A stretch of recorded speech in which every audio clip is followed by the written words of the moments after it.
Assalamualaikum warahmatullahi wabarakatuh. Anak-anakku semua, calon siswa-siswi SMP Negeri 1 Jatiroto.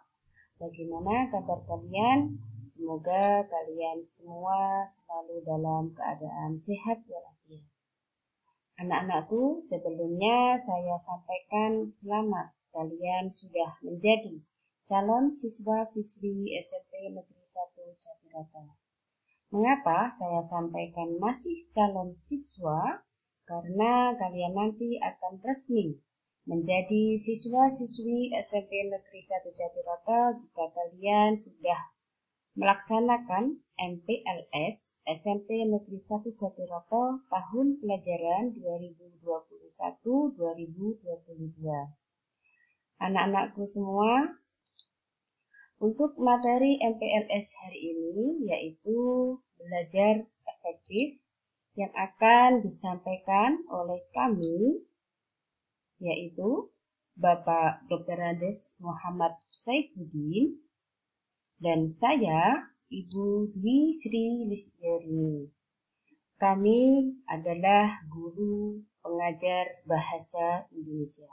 Karena kita masih belum bisa bertemu secara langsung, maka ini adalah foto kami.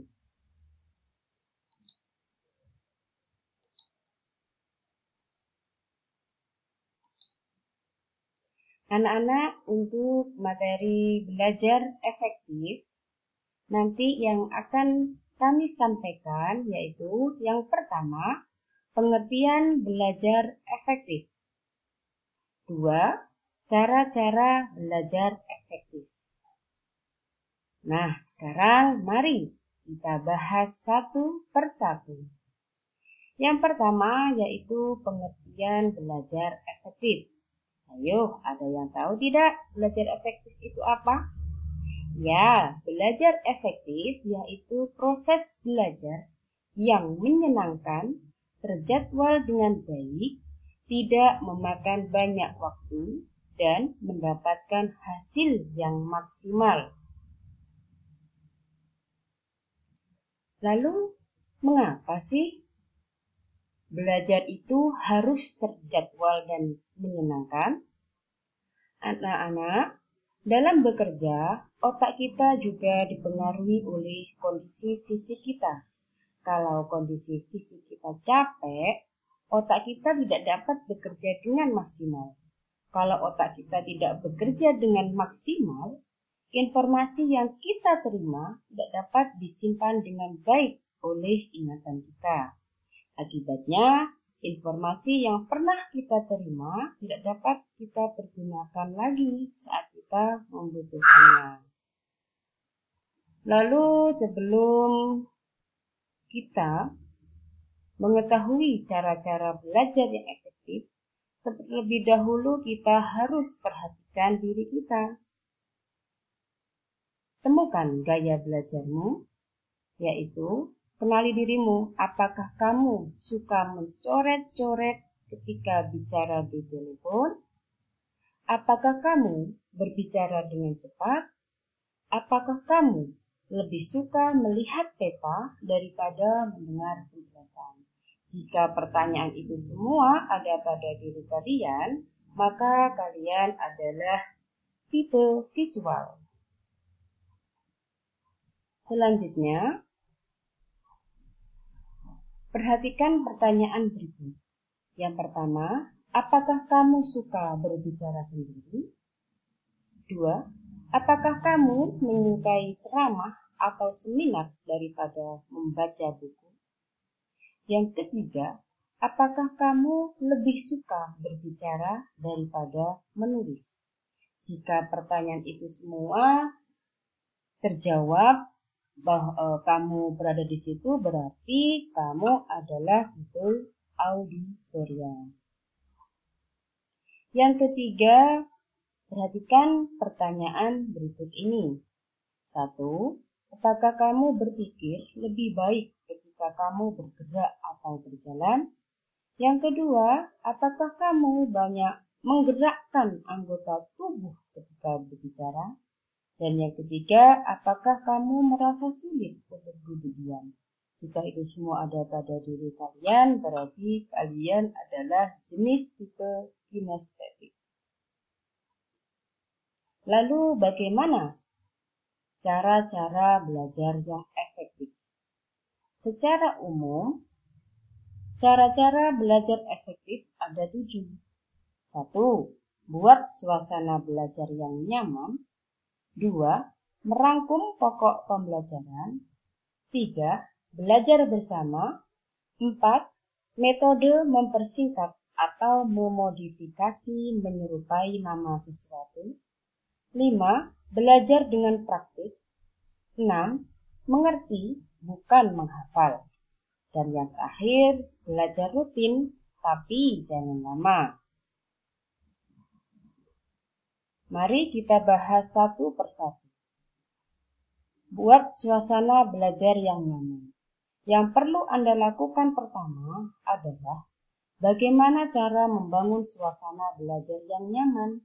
Ada banyak cara untuk membuat mood belajar itu muncul. Di antaranya, kamu bisa belajar sambil mendengarkan musik, belajar di tempat-tempat yang nyaman, misalnya di taman, di pinggir danau, atau di ruangan yang ber-AC. Yang kedua yaitu merangkum pokok pembelajaran. Ya, mencatat pokok-pokok pembelajaran. Kenapa? Karena jika Anda membaca satu buku, maka akan butuh waktu yang sangat lama untuk menyelesaikannya. Ambillah intisari dari pelajaran tersebut. Hal ini akan membuat kemudahan mengingat dan juga mudah untuk memahami inti dari pembelajaran tersebut. Yang ketiga, belajar bersama. Metode ini seringkali dikatakan metode yang paling efektif karena dalam suasana belajar berkelompok yang cukup santai, otak menjadi lebih rileks menerima pelajaran atau materi yang akan diserap. Yang keempat, metode mempersingkat atau memodifikasi menyerupai nama sesuatu.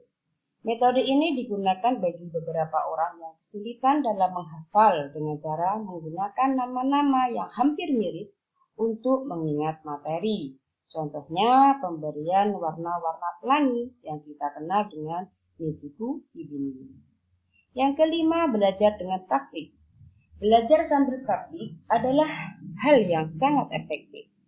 Ya, cara belajar ini juga akan membuat Anda tidak merasa bosan. Yang keenam, yaitu belajar rutin, tapi jangan lama. Dengan rutin belajar, kalian akan semakin mudah untuk mengingat hal yang sudah Anda pelajari. Yang perlu Anda lakukan adalah belajar rutin, bukan terlalu lama belajar. Seperti belajar saat pagi 45 menit, siang 25 menit, sore 50 menit, dan malam 1 jam. Cara ini sangat efektif dan pikiran juga akan tetap dalam keadaan rileks daripada harus belajar terlalu lama. Dan yang terakhir, yaitu mengerti, bukan menghafal. Ya, hal yang paling sering dilakukan oleh siswa ketika ingin menghadapi ujian adalah menghafal. Sebenarnya tidak salah, cuma kurang efektif. Untuk lebih efektifnya adalah mengerti teorinya, maka dengan sendiri akan kita ingat ketika ujian. Nah, anak-anak, demikian 7 cara-cara belajar efektif. Sekarang tugas kalian ikuti petunjuk berikut ini. 1. Praktikkan 7 cara belajar efektif sesuai materi yang sudah kami sampaikan tadi. Setelah itu yang kedua, foto dan berikan deskripsi sesuai 7 cara belajar efektif. Yang ketiga, kalian bisa edit foto-foto tersebut dalam bentuk video, boleh berupa aplikasi TikTok, Snap, ataupun Capcut. Beri nama lengkap kalian. Dan tugas kalian kirim ke WA 085 331 880 644. Terima kasih. Demikian materi yang dapat kami sampaikan. Semoga bermanfaat. Wassalamualaikum warahmatullahi wabarakatuh.